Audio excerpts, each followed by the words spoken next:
जय श्री कृष्णा दोस्तों, राधे राधे। आपका मेरे चैनल हमरे मोहन बिहारी जी में बहुत बहुत स्वागत है। आज हम जानेंगे तुलसी महिमा।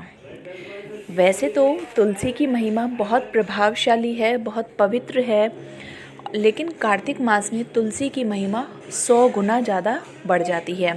तो वीडियो को लास्ट तक ज़रूर देखिएगा। आइए शुरू करते हैं।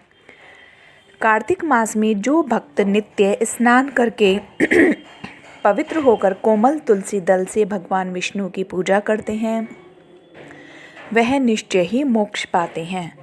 पूर्व काल में भक्त विष्णुदास भक्तिपूर्वक तुलसी पूजन से शीघ्र ही भगवान के धाम को चला गया और राजा चोल उसकी तुलना में गौण हो गए।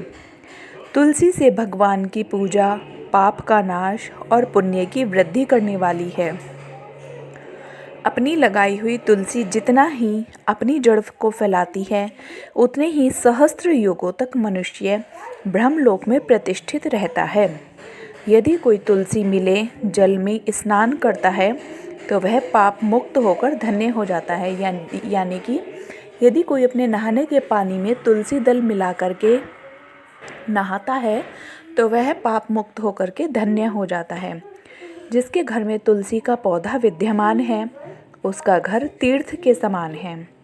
वहाँ यमराज के दूत नहीं जाते। जो मनुष्य तुलसी काष्ठ संयुक्त गंध धारण करता है, कोई पाप उसके शरीर का स्पर्श नहीं करते। जहाँ तुलसी वन की छाया हो, वहीं पर पितरों की तृप्ति के लिए श्राद्ध करना चाहिए।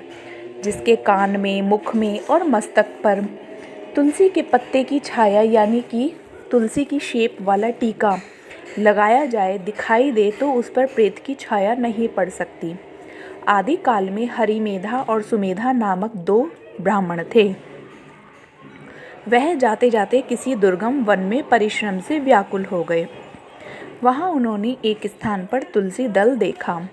सुमेधा ने तुलसी का महान वन देखकर उसकी परिक्रमा की और भक्तिपूर्वक प्रणाम किया।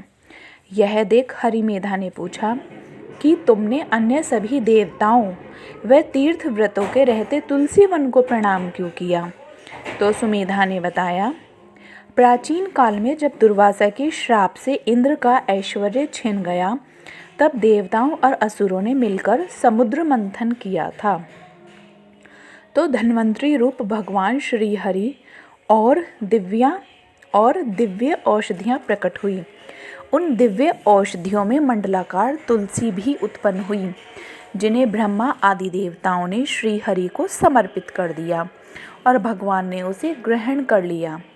भगवान नारायण संसार के रक्षक और तुलसी उनकी प्रियतम है, इसलिए मैंने उन्हें प्रणाम किया है। ये बात कहते हैं सुमेधा जी।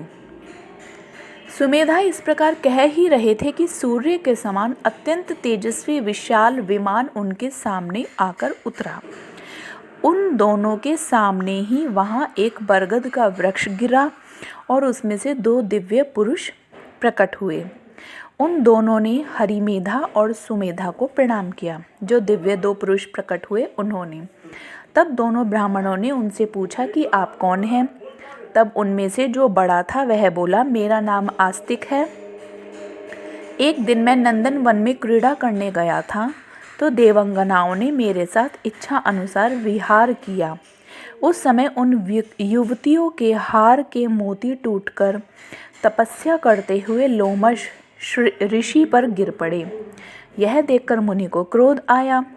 उन्होंने सोचा कि स्त्रियां तो परतंत्र होती हैं, अतः ये उनका अपराध नहीं, दुराचारी आस्तिक ही शाप के योग्य है। मतलब उन्होंने उन स्त्रियों को दोषी नहीं माना, आस्तिक को श्राप दिया।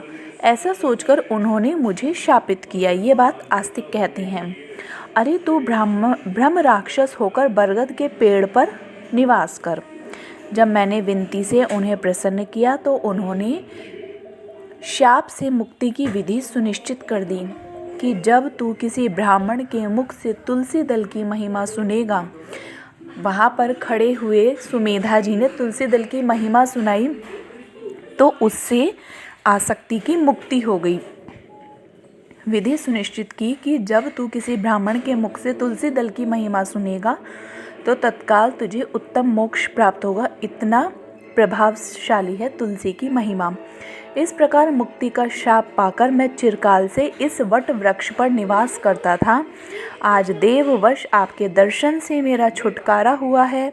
तत्पश्चात वे दोनों श्रेष्ठ ब्राह्मण परस्पर पुण्यमयी तुलसी की प्रशंसा करते हुए तीर्थ यात्रा को चल दिए।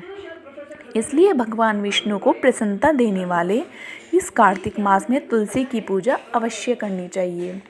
जो तुलसी की पूजा करते हैं उनकी सारी मनोकामनाएं पूरी होती हैं। आपको मेरी ये वीडियो पसंद आई हो तो प्लीज़ वीडियो को लाइक कीजिएगा, चैनल को सब्सक्राइब कीजिएगा और कमेंट में राधे राधे लिखना मत भूलिएगा। जय श्री कृष्णा, राधे राधे।